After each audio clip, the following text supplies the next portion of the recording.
Join అవుతారు కొద్దిసేపట్లో.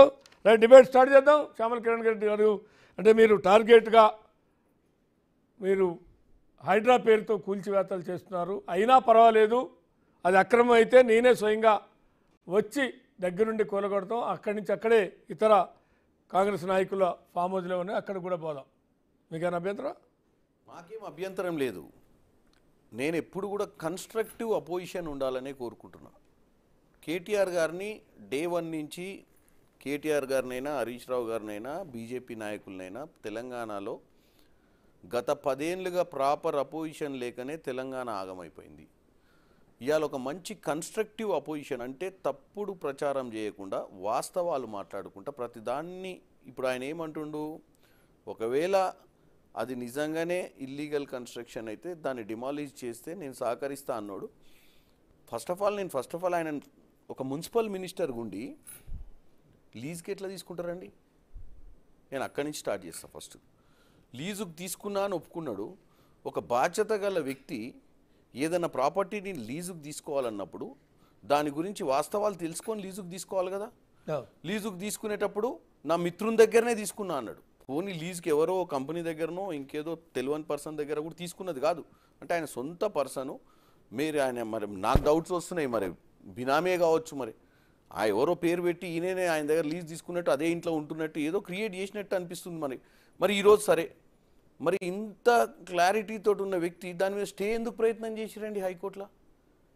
దాని మీద అవసరం ఏముంది? ఒకవేళ గవర్నమెంట్ ఓనర్ చేసుకున్నాడు,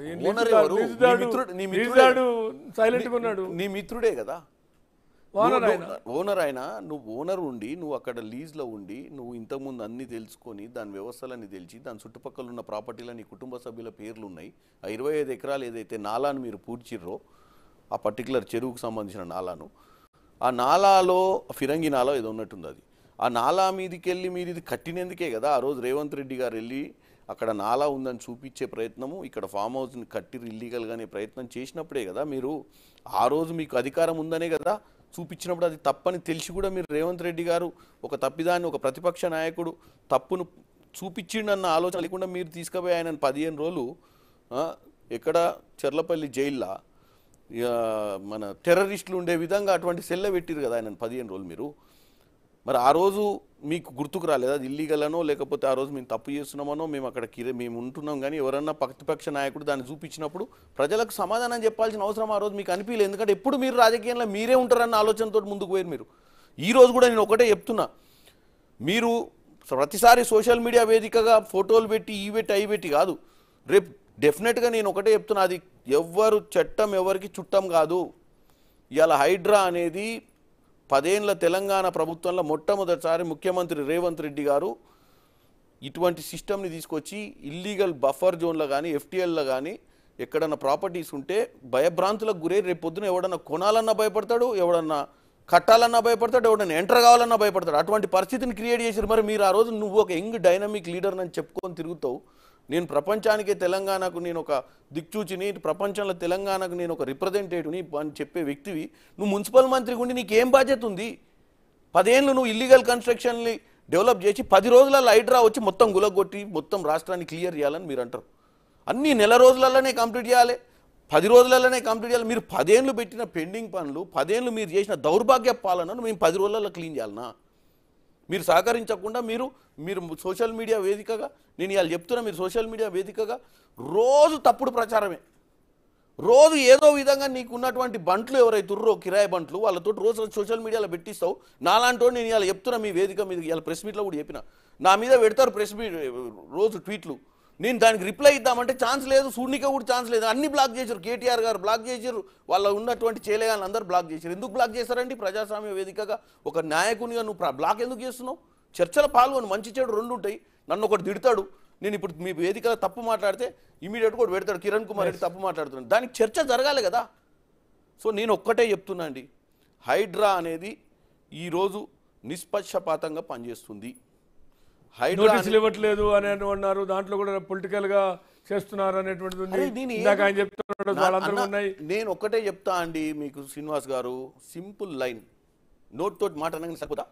తెలంగాణ ప్రజలందరినీ నీ నోటి మాటలతోటి, నీ చమత్కారమైన మాటలతోటి, అన్ని విధాలుగా నువ్వే మాట్లాడి ఏమార్చేసి వాస్తవాలన్నింటినీ అవాస్తవాలుగా చూపించేసి ఏం జరుగుతలేదు, నీ దౌర్భాగ్యమైన పాలన, మోసపూరితమైన పాలన, రోజు ఇదేనా? వాస్తవాలు జనానికి చెప్పాల్సిన అవసరం లేదా? ఎవరిని కాపాడుతుర్రు? అరే నేను చెప్తున్నాను, నాకు ఢిల్లీ నుంచి 10-20 ఫోన్లు వచ్చినాయండి మొన్న. ఓ ఢిల్లీలో పెద్ద నాయకుడు, కాంగ్రెస్ పార్టీలో ఇన్ఫ్లుయెన్షియల్ నాయకుడు ప్రాపర్టీ కూలగొడుతురని. ఏం చేయలేమని చెప్పినాము. Law has to take its own course అని చెప్పినాం. ఎందుకంటే ముఖ్యమంత్రి గారు ఇటు సిస్టమ్ చాలా స్ట్రిక్ట్ ఉంది, ముఖ్యమంత్రి గారి చేతిలో కూడా లేదు. మనం ఒక ఆఫీసర్ని పెట్టి ఆఫీసర్కి కొన్ని గైడ్ లైన్స్ ఇచ్చి దింపినాము.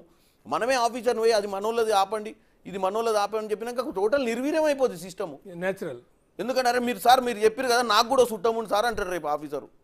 అంతే కదా. ఇప్పుడు మీరు రూల్ పెట్టిన వాడే మిస్యూజ్ చేసిండు అనుకోండి, రూల్ అమలు పరిచేవాడు కూడా మిస్యూజ్ చేస్తాడు. ఈరోజు నేను ఒకటే చెప్తున్నానండి, దీంట్లో అన్యాయం జరిగేది ఎవరికంటే అమాయకులు ఎవరన్నా పెద్ద పెద్ద బిల్డర్లు మోసం చేస్తే వాళ్ళకి అన్యాయం జరుగుతుంది. వాళ్ళకి న్యాయం చేయాల్సిన అవసరం ఉంది.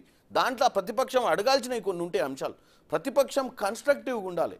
చేసే దాంట్లో చిన్న చిన్న మిస్టేక్స్ ఏదంటే కరెక్షన్ కోసము అక్కడ ఎవరైనా అమాయకులు ఏమైనా అన్యాయం జరుగుతున్నా, ఎవరన్నా తెలవక అక్కడ పెట్టుబడులు పెట్టి బిల్డర్లు వాళ్ళని మోసం చేసిపోయినప్పుడు వాళ్ళ మీద చర్యలు తీసుకోవాలి.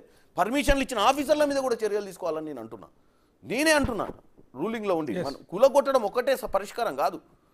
రానున్న రోజుల్లో ఎవడు అటువంటి పనులు చేయకుండా చూడాల్సిన అవసరం కూడా ఉంది. రైట్. ఒకసారి రాహుల్ సీతారెడ్డి గారు దగ్గరికి వెళ్దాం.